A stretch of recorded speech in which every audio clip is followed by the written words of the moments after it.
protest. How volatile is the situation in Bekkersdal today? Well, Kirsty, there's still a very large police contingent in the area. The situation isn't calm at all.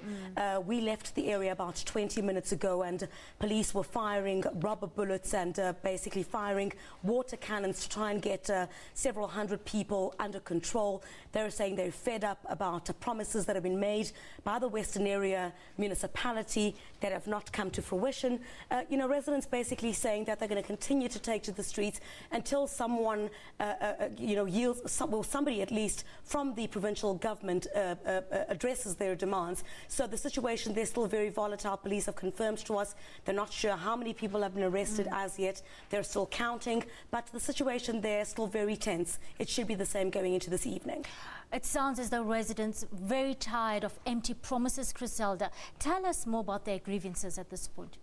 Well, what residents are saying in that area in Bekkersdal is that they have evidence of alleged maladministration on the part of the municipality. They're also levelling allegations of corruption against the very same municipality and saying that as a result of that, there are very little services that are filtering down through to the community in that area. If you walk into the Bekkersdal township, you'd find an area very desperate for services, sewage that is running through the streets and basically very little development that is actually happening in that area. They're saying they've gone as far as the president's office to try and get answers to this after they took their grievances to the local municipality and also to the provincial government, but didn't get any desired responses. So they're saying that, all of this is happening, yet there are no services that are filtering down. We've looked through the area quite extensively today and found that, it seems,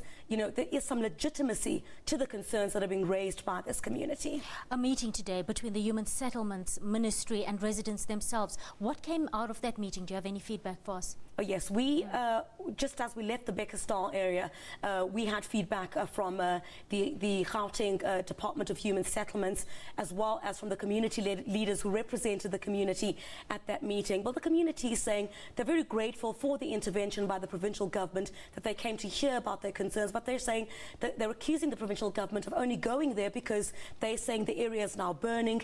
It's a scene of tyres that are being burnt in the streets when we were leaving that area just about 20 minutes ago. So, they're saying while they are here, that's good enough, but what we want, they're saying, is for the municipality to be placed under administration. As the Democratic Alliance is saying that it's one of the worst performing municipalities in the Gauteng province, the residents in that area are also saying that that's exactly the case. There's not much that is coming through and something needs to change. While the Gauteng Department of Human Settlements is saying that they've heard the concerns, they're going to now schedule a meeting with the MEC in Gauteng for Human Settlements in Ntombi Mrwetyana. In the next 48 hours, they know when that meeting will take place. But it seems like the protest there will continue until that meeting actually does take place. And if it does yield the kind of results that the community in that area wants. Have any arrests being made, and what sort of charges are protesters facing, Chriselda? Do you know, have they appeared in court yet? Well, we did not get feedback from the police on whether the 27 that were arrested yesterday had appeared in court. Police were not sure whether they were going to appear in court this morning or tomorrow. But there was a group that was arrested today. We're still waiting for official numbers from the police on that. But of course, they will be charged with public violence. And there were some petrol bombs as well that the SABC managed to get footage of.